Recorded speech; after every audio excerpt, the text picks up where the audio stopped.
नमस्कार, मेरा नाम है सुशांत और आप देख रहे हैं द पॉइंट मीडिया।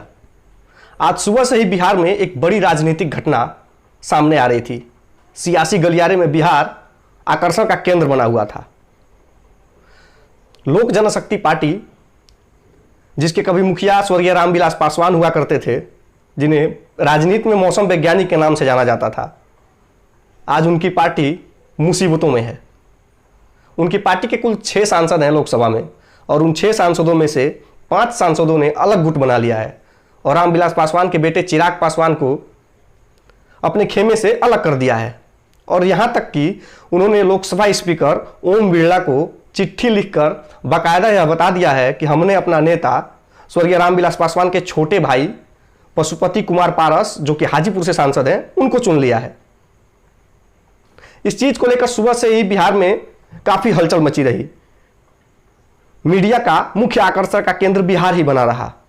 इस बीच चिराग पासवान को जब इस बात की भनक लगी, हालांकि वो स्वस्थ नहीं है, वो तुरंत चाचा जी से मिलने गए। काफी मान मनोबल के बाद कैसे भी पशुपति कुमार पारस यानी कि चाचा जी ने भतीजे के लिए दरवाजा तो खोल दिया, घर में जगह तो दे दी, लेकिन उनसे मिलने नहीं आए। तो आप समझ सकते हैं कि रिश्तों में कड़वाहट कहां तक पहुंच चुकी है। राजनीति जो ना कराए, चाचा भतीजे की जोड़ी राजनीति में काफी दिलचस्प बनकर सामने आ रही है। चाहे अजीत पवार और शरद पवार की जोड़ी रही हो, शिवपाल यादव अखिलेश यादव की जोड़ी रही हो, या अब नया चिराग पासवान और पशुपति कुमार पारस की जोड़ी रही हो। इन सब चीजों के बीच क्या हो सकता है, इसको हम किस तरह से देख सकते हैं। पिछले ही साल बिहार में विधानसभा चुनाव बीते हैं। जेडीयू, जो कि 15 साल सत्ता में रहने के बाद इस बार उसका परफॉर्मेंस उतना अच्छा नहीं रहा। उसका बड़ा खामियाजा भुगतना पड़ा चिराग पासवान के एक निर्णय की वजह से, जिससे उन्होंने एनडीए से अपना नाता तोड़ लिया। और एनडीए से नाता तोड़ने के बाद उन्होंने अलग चुनाव लड़ने का फैसला किया, जिसका सबसे ज्यादा नुकसान अगर किसी को हुआ तो वह जेडीयू को हुआ। तो यूं कहे कि जेडीयू ने इसका बदला लिया है और पार्टी में फोड़ डाल दी है, क्योंकि ऐसा कहा जा रहा है कि ये 5 सांसद बाद में जेडीयू में जाकर शामिल हो जाएंगे।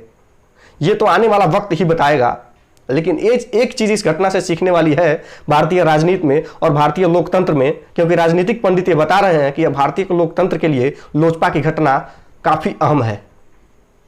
क्योंकि क्षेत्रीय पार्टियां आप देख लीजिए उठाकर, जो भी टूटी हैं सिर्फ वंशवाद की वजह से ही टूटी हैं। हो सकता है कि पशुपति कुमार पारस को यह मलाल रहा हो कि हमने इतने दिनों तक रामविलास पासवान की सेवा की, उनकी बातें मानी, लेकिन जाते जाते पार्टी का सारा हक चिराग पासवान को मिला, हमारा हाथ खाली रह गया। प्रेस कॉन्फ्रेंस में पशुपति कुमार पारस इस बात का जिक्र भी किया कि हम चिराग पासवान से नाराज नहीं हैं, अगर वो चाहे तो पार्टी में रह सकते हैं। लेकिन फिलहाल संकेत साफ है कि सारी जिम्मेदारी अब पशुपति कुमार पारस के हाथों में है। आगे देखते हैं और क्या हो सकता है। इसके लिए हमारी नजरें लगातार बनी हुई इन खबरों पे। आप देखते रहिए द पॉइंट मीडिया, क्योंकि हम दिखाते हैं वो जो खबर पक्की है। तब तक के लिए धन्यवाद।